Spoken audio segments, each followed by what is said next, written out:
Last year, one poignant photo put the spotlight on service dogs that help our military veterans. It showed a service dog named Sully at the foot of the casket of former President George H.W. Bush, whom he loyally aided in the final 6 months of Mr. Bush's life.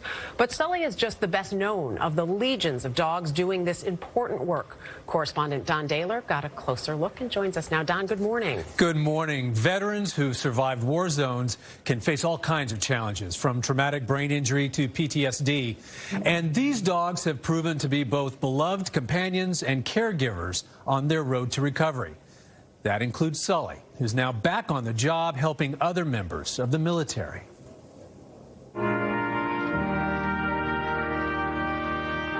With his gentle devotion to former President George H.W. Bush, the dog named Sully won a permanent place in our hearts. But Cliff Miller fell in love with the lab years earlier. At just 8 weeks old, the pup was chosen by Miller, his partner Patricia Summers, and their community service group, Friends of America's VetDogs, for a very important job and gave him a name with special meaning. When we picked him out of the litter, his hair was closest to Captain Sullenberger's. Sully, of course, was named for a man who exhibited heroism in civilian and military life. We chose Sully to honor Captain Chesley Sullenberger, not because of his ability to save all those people in landing the plane. Those particular flying skills came about when he was a United States Air Force fighter pilot. America's VetDogs, the Long Island-based charity that provides service dogs to veterans, depends on donations from ordinary people. Miller's group of 25 volunteers raises more than anyone else. I think a lot of people would be surprised that these dogs aren't supplied by a grateful nation to these vets. The Vietnam vets that were returning from combat back then were not. It was actually a disgrace the way the vets were treated. And now is the opportunity that we, as a group of just friends, that if they need a service dog to have a better life, we can actually do something to make that happen. Men and women like Sharon Rainier. She was a nurse for 27 years and treated 9/11 victims. Soon after, she enlisted herself in the Army and was assigned to an emergency room in Baghdad.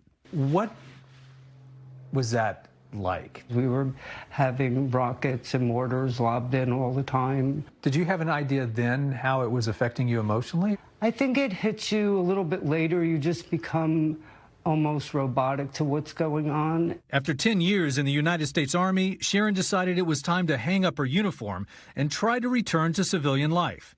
That was not as easy as it sounds. I was put into the Warrior Transition Battalion in Bethesda because, you know, I had had an attempt, and this way... An attempt? Yeah. I had Suicide had an attempt because I had had so much guilt and so much, all these things that had built up. She was having trouble functioning. Going out in public made her anxious. Sleep eluded her or was interrupted by night terrors. But a chance hospital encounter changed her life. One of the Boston bombing victims, Mark Fucarelli, was at Walter Reed. He had a dog, Comrade, and he was kept coming to me. I just said, I think that's what I need. Easier said than done. VetDogs cost upwards of $60,000 to raise, train, and care for. But Sharon was determined. I wanted a dog, but little did I know I was getting better because I was working towards this dog. So it was about 4 months after I actually retired out of the Army that I got the phone call, and I was just like, oh my God, I'm gonna get a dog. That dog is Eddie, a bit of a goofball when he's not working. Eddie Door.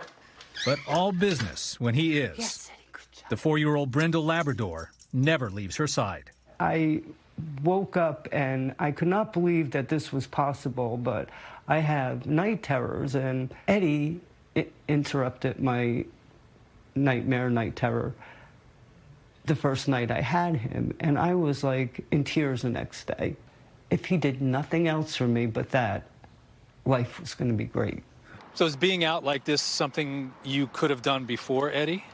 No, I did. Like I said, I used to do a lot of isolation. Not any longer. Eddie has opened up the world to her again. getting Sharon out of the house and into social situations, something she never thought she'd be able to do, like having lunch with her family. And as for that other lab, Sully, well, he now works at the same hospital where a service dog showed Sharon there might be a way out of her PTSD.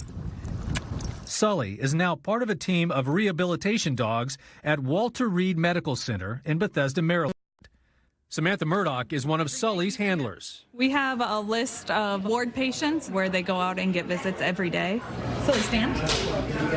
He knows certain offices that he likes to go and visit people in, and certain wards and clinics that he absolutely loves. They automatically calm you down.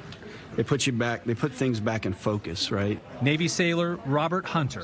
And they help us. So it's really nice that Walter Reed does this for us, and among many other things.